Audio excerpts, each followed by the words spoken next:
ನಾಳೆಯವರೆಗೂ ಕೂಡ ವಿಮಾನಗಳನ್ನ ಅಲ್ಲಿ ಹಾರಾಟವನ್ನು ನಿಲ್ಲಿಸಲಾಗಿತ್ತಲ್ಲ, ಅದನ್ನು ಎಕ್ಸ್ಟೆಂಡ್ ಮಾಡಿದೆ ಭಾರತ. ಈಗ ಭಾರತದ ಮೇಲೆ ಪಾಕಿಸ್ತಾನ ಸತತವಾಗಿ ದಾಳಿಯನ್ನು ಮಾಡ್ತಾ ಇದೆ. 3 ಗಂಟೆಗಳಲ್ಲಿ 200ಕ್ಕೂ ಹೆಚ್ಚು ಡ್ರೋನ್ ದಾಳಿಯನ್ನು ಮಾಡಿದೆ. ನಿನ್ನೆ 300ರಿಂದ 400 ಡ್ರೋನ್ ದಾಳಿಯನ್ನು ಮಾಡಿತ್ತು. ಪಾಕ್ನ ಡ್ರೋನ್ ದಾಳಿಯನ್ನು ಈಗ ಏರ್ ಡಿಫೆನ್ಸ್ ಸಿಸ್ಟಮ್ ಏನಿದೆ ಹೊಡೆದಾಕುವಂಥ ಕೆಲಸವನ್ನು ಮಾಡ್ತಾ ಇದೆ. ಗುಜರಾತ್, ರಾಜಸ್ಥಾನ್, ಪಂಜಾಬ್, ಜಮ್ಮು ಕಾಶ್ಮೀರದಲ್ಲಿ ಅಟ್ಯಾಕ್ ನಡೀತಾ ಇದೆ ಸತತವಾಗಿ. ಅದೆಲ್ಲವನ್ನ ಹೊಡೆದು ಹಾಕ್ತಾ ಇದೆ ಭಾರತ. ಎಲ್ಲಿಯವರೆಗೂ ಆಗುತ್ತೆ ಹೊಡೆದು ನೀವು ದಾಳಿ ಮಾಡಿ ಅಂತಾನೆ ಕಾಯ್ತಾ ಇದೆ. ಅದಾದ ನಂತರ ಇವತ್ತು ರಾತ್ರಿ ಭಾರತ ವಾಪಸ್ ಕೊಡುವಂಥ ಕೆಲಸವನ್ನು ಮಾಡುತ್ತಾ, ಅಥವಾ ನೀವು ಹಾಕಿ ನಾವು ಸಂಯಮದಿಂದ ವರ್ತಿಸ್ತೀವಿ ಅನ್ನುವಂಥದ್ದು ಇದೆಯಾ? ಇದು ಪ್ರಪಂಚದ ರಾಷ್ಟ್ರಗಳಿಗೆ ಒಂದು ಮೆಸೇಜನ್ನು ಕೊಡ್ತಾ ಇದೆ. ನೋಡಿ, ಪಾಕಿಸ್ತಾನ ಹೇಗೆ ಮಾಡ್ತಾ ಇದೆ, ನಾವು ಯಾವುದೇ ರೀತಿಯಾಗಿ ಅಟ್ಯಾಕನ್ನು ಮಾಡ್ತಾ ಇಲ್ಲ, ನಾವು ಸಂಯಮದಿಂದ ಇದ್ದೀವಿ ಅನ್ನುವಂಥ ತೋರಿಸುವಂಥ ಕೆಲಸವನ್ನು ಮಾಡ್ತಾ ಇದ್ದೀವ. ಗೊತ್ತಿಲ್ಲ ಈಗ ಯಾವ ರೀತಿಯಾಗಿ ಭಾರತ ಇದಕ್ಕೆ ತಿರುಗೇಟನ್ನು ಕೊಡುತ್ತೆ ಅಂತ ಹೇಳಿ. ಬೆಳಗ್ಗೆಯಿಂದಲೂ ಕೂಡ ಸಭೆಗಳ ಮೇಲೆ ಸಭೆಯನ್ನು ಮಾಡಿದರೆ ವಾಟ್ ಸ್ಟ್ರಾಟಜಿ ಅನ್ನುವಂಥ ಲೆಕ್ಕಾಚಾರಗಳು ಹಲವು ರೀತಿಯಲ್ಲಿದೆ. ಏನು ಉತ್ತರವನ್ನು ಕೊಡ್ತೀವಿ? ಪಹಲ್ಗಾಮ್ನಲ್ಲಿ ಆದಂಥ ಸಂದರ್ಭದಲ್ಲಿ ನಾವು ಆಪರೇಷನ್ ಸಿಂಧೂರದ ಮೂಲಕವಾಗಿ ಉತ್ತರವನ್ನು ಕೊಟ್ಟಾಯಿತು. ತದನಂತರ ಈಗ ಪಾಕಿಸ್ತಾನ ದಾಳಿಯ ಮೇಲೆ ದಾಳಿಯನ್ನು ಮಾಡ್ತಾ ಇದೆ. ನಾವು ಪಾಕಿಸ್ತಾನಕ್ಕೆ ಉತ್ತರವನ್ನು ಕೊಡುವಂಥ ಪ್ರಯತ್ನವನ್ನು ಮಾಡೋದಿಲ್ವಾ, ಅಥವಾ ಮಾಡ್ತೀವಾ, ಮಾಡುವಂಥ ಹಂತಕ್ಕೆ ಹೋಗ್ತೀವಾ, ಅಥವಾ ಅದು ಬೇಕು ಅಂತ ಇವತ್ತು ಮಾತುಗಳನ್ನು ಕೇಳಿಸ್ಕೊಳ್ತಾ ಇದ್ರೆ ವಿದೇಶಾಂಗ ಇಲಾಖೆಯ ಕಾರ್ಯದರ್ಶಿ ಹೇಳ್ತಾ ಇದ್ದಿದ್ದು, ಅದು ನಮ್ಮನ್ನು ತುಂಬ ಕೆಣಕುವಂಥ ಪ್ರಯತ್ನವನ್ನು ಮಾಡ್ತಾ ಇದೆ, ಭಾರತವನ್ನು ಕೆಣಕುವಂಥ ಪ್ರಯತ್ನವನ್ನು ಮಾಡ್ತಾ ಇದೆ, ಬೇಕು ಅಂತಲೇ ಕೆಣಕ್ತಾ ಇದೆ. ಅಂದರೆ ನಾವು ಹೀಗೆ ಇರ್ತೀವಿ ಸಂಯಮದಿಂದ, ಕೆಣಕುವಂಥ ಪ್ರಯತ್ನವನ್ನು ಪಾಕಿಸ್ತಾನ ಮಾಡುತ್ತೆ. ಅದನ್ನ ಮೆಸೇಜನ್ನು ಬೇರೆ ರಾಷ್ಟ್ರಗಳಿಗೆ ಕೊಡುವಂಥ ಪ್ರಯತ್ನವನ್ನು ಭಾರತ ಮಾಡ್ತಾ ಇದೆಯಾ? ಹಾಗೆ ಅನಿಸ್ತಾ ಇದೆ ಆ ವಿಚಾರದಲ್ಲಿ. ಅವರು ಡ್ರೋನ್ಗಳನ್ನು ಹಾರಿಸ್ತಾ ಇದ್ದಾರೆ. ಇವತ್ತು ಹೇಳಿರುವಂಥ ಪ್ರತಿಯೊಂದು ಮಾತುಗಳು ಕೂಡ ಅದೇ ರೀತಿಯಲ್ಲಿದೆ. ಅವರು ಡ್ರೋನ್ಗಳನ್ನು ಹಾರಿಸಿದ್ದಾರೆ 300ರಿಂದ 400, ಇವತ್ತು ಕೂಡ 200. ನೋಡಿ, ಅಷ್ಟೆಲ್ಲ ಆದರೂ ಕೂಡ ಪಾಕಿಸ್ತಾನ ಅಟ್ಯಾಕ್ ಅನ್ನು ಮಾಡ್ತಾ ಇದೆ. ನಮ್ಮ ನಾಗರಿಕ ಜಾಗಗಳ ಮೇಲೆ, ಸಾರ್ವಜನಿಕರಿರುವಂಥ ಜಾಗಗಳ ಮೇಲೆ ಕೂಡ ದಾಳಿಯನ್ನು ಮಾಡ್ತಾ ಇದೆ. ಇಟ್ಸ್ ಆಲ್ ಹಮಾಸ್ ಯಾವ ರೀತಿಯಾಗಿ ನಡ್ಕೊಳ್ತಾ ಇದೆಯೋ ಅದೇ ರೀತಿ ಪಾಕಿಸ್ತಾನದ ಸೇನೆ ಕೂಡ ನಡ್ಕೊಳ್ತಾ ಇದೆ. ಹಮಾಸ್ ಹಾಗೆ ಇಸ್ರೇಲ್ನಲ್ಲೂ ಕೂಡ ಹಾಗೆ ದಾಳಿಯನ್ನು ಇಸ್ರೇಲ್ ಮೇಲೆ ಮಾಡಿತ್ತು. ಅದಾದ ನಂತರ ಇಸ್ರೇಲ್ ದಾಳಿ ಮಾಡಿದ ನಂತರ ನೋಡಿ, ಇಸ್ರೇಲ್ ನಮ್ಮ ಮೇಲೆ ದಾಳಿ ಮಾಡ್ತಾ ಇದೆ, ನಮ್ಮ ಮಸೀದಿ ಮೇಲೆ ದಾಳಿ ಮಾಡ್ತಾ ಇದೆ, ನಮ್ಮ ಆಸ್ಪತ್ರೆ ಮೇಲೆ ದಾಳಿ ಮಾಡ್ತಾ ಇದೆ, ನಮ್ಮ ಮಕ್ಕಳ ಮೇಲೆ ದಾಳಿ ಮಾಡ್ತಾ ಇದೆ, ಕಣ್ಣೀರು ಇಟ್ಕೊಂಡು ಕೂತ್ಕೊಳ್ಳುವಂಥ ಕೆಲಸವನ್ನು ಮಾಡ್ತಾ ಇತ್ತು. ಸೇಮ್ ಪಾಕಿಸ್ತಾನವೂ ಕೂಡ ಈಗ ಹಾಗೆ ಮಾಡ್ತಾ ಇರುವಂಥದ್ದು.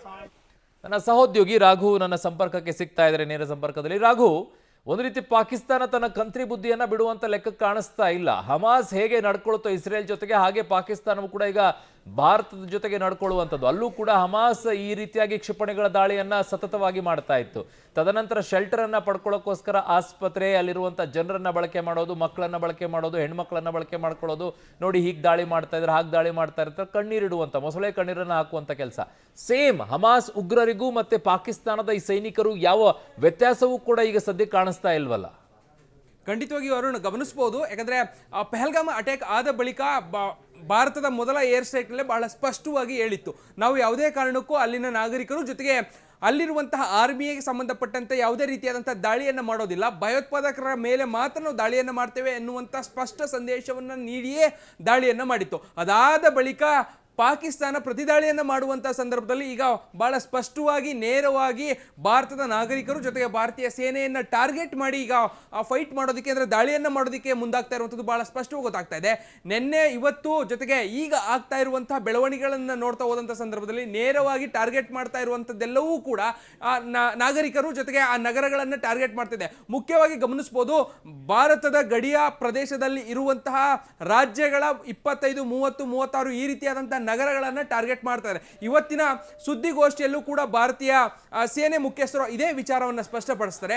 ಭಾರತದ 36 ನಗರಗಳನ್ನು ಟಾರ್ಗೆಟ್ ಮಾಡಿದ್ರು ಅಂತೇಳಿ ಈಗ ಮತ್ತೆ ಅದೇ ನಗರಗಳ ಭಾಗದಲ್ಲಿ ಈಗ ಟಾರ್ಗೆಟ್ ಆಗ್ತಾ ಇರುವಂಥದ್ದು. ಅರುಣ್, ಗಮನಿಸಬೇಕಿರುವಂತಹ ಒಂದು ವಿಚಾರ ಅಂತ ಹೇಳಿದ್ರೆ, ಯಾಕೆ ಈ ಭಾಗದ ನಗರಗಳು ಅಥವಾ ಈ ಭಾಗವನ್ನೇ ಟಾರ್ಗೆಟ್ ಮಾಡ್ತಾ ಇದ್ದಾರೆ ಎನ್ನುವಂಥದ್ದು ಬಹಳ ಗಂಭೀರವಾದಂತಹ ವಿಚಾರ. ಯಾಕಂದ್ರೆ ಭಾರತದ ಆರ್ಮಿಯ ಬಹಳ ಶಕ್ತಿಯುತವಾದಂಥ ಕ್ಯಾಂಪ್ಗಳು ಜೊತೆಗೆ ಸೇನೆಗೆ ಸಂಬಂಧಪಟ್ಟಂತ ಬಹಳ ಪ್ರಮುಖವಾದಂತಹ ಸ್ಥಳಗಳು ಇರುವಂಥದ್ದೆಲ್ಲವೂ ಕೂಡ ಈ ಭಾಗದ ನಗರಗಳಲ್ಲೂ ಕೂಡ ಇದೆ. ಸೊ ಈ ಕಾರಣಕ್ಕಾಗಿ ಆರಂಭಿಕವಾಗಿ ಅವುಗಳ ಮೇಲೆ ದಾಳಿಯನ್ನು ಮಾಡುವಂತ ಕೆಲಸವನ್ನ ಮಾಡಿದ್ರೆ ಒಂದು ರೀತಿ ಭಾರತಕ್ಕೆ ದೊಡ್ಡ ಪ್ರಮಾಣದಲ್ಲಿ ನಾವು ಉತ್ತರವನ್ನು ಕೊಡಬಹುದು ಅನ್ನುವಂತ ಮನಸ್ಥಿತಿಯಲ್ಲಿ ಪಾಕಿಸ್ತಾನ ಇದ್ದಾಗ ಕಾಣ್ತಿದೆ. ಸೊ ಅದೇ ಕಾರಣಕ್ಕಾಗಿ ಈಗ ಈ ನಿಟ್ಟಿನಲ್ಲಿ ಈ ನಗರಗಳ ಮೇಲೆ ಟಾರ್ಗೆಟ್ ಮಾಡುವಂತ ಕೆಲಸವನ್ನ ಮಾಡ್ತಾ ಇರುವಂತದ್ದು. ಬಟ್ ಆದ್ರೆ ವಿಪರ್ಯಾಸ ಅಂತ ಹೇಳಿದ್ರೆ ಅವ್ರು ಮಾಡ್ತಾ ಇರುವಂತಹ ಟಾರ್ಗೆಟ್ಗಳ ಎಲ್ಲವಕ್ಕೂ ಕೂಡ ಯಾವುದೂ ಕೂಡ ಸಕ್ಸಸ್ ಅವರಿಗೆ ಕಾಣ್ತಾ ಇಲ್ಲ. ಭಾರತದ ವಾಯು ಶಕ್ತಿಯು ಕೂಡ ಅಷ್ಟೇ ದೊಡ್ಡ ಪ್ರಮಾಣದಲ್ಲಿ ಅವರಿಗೆ ಪ್ರತ್ಯುತ್ತರವನ್ನು ನೀಡುವಂತ ಕೆಲಸವನ್ನ ಮಾಡ್ತಾ ಇದೆ. ಸೊ ಪರಿಣಾಮವಾಗಿ ಖಂಡಿತವಾಗಿ ಅವರು 100-150 ಎಷ್ಟೇ ಡ್ರೋನ್ಗಳನ್ನ ದಾಳಿಗೆ ಯತ್ನವನ್ನ ಮಾಡ್ತಾ ಇದ್ರು ಕೂಡ ಯಾವುದೂ ಕೂಡ ಸಕ್ಸಸ್ ಆಗ್ತಾ ಇಲ್ಲ. ಆಮೇಲೆ ಇದೇ ಕಾರಣಕ್ಕಾಗಿ ಸದ್ಯ ಅವರ ದಾಳಿಗಳೆಲ್ಲವೂ ಕೂಡ ವಿಫಲ ಆಗ್ತಾ ಇದೆ. ಭಾರತದಿಂದಲೂ ಕೂಡ ಅಷ್ಟೇ ದೊಡ್ಡ ಪ್ರಮಾಣದಲ್ಲಿ ಪ್ರತ್ಯುತ್ತರ ಸಿಗ್ತಾ ಇದೆ. ಅರುಣ್.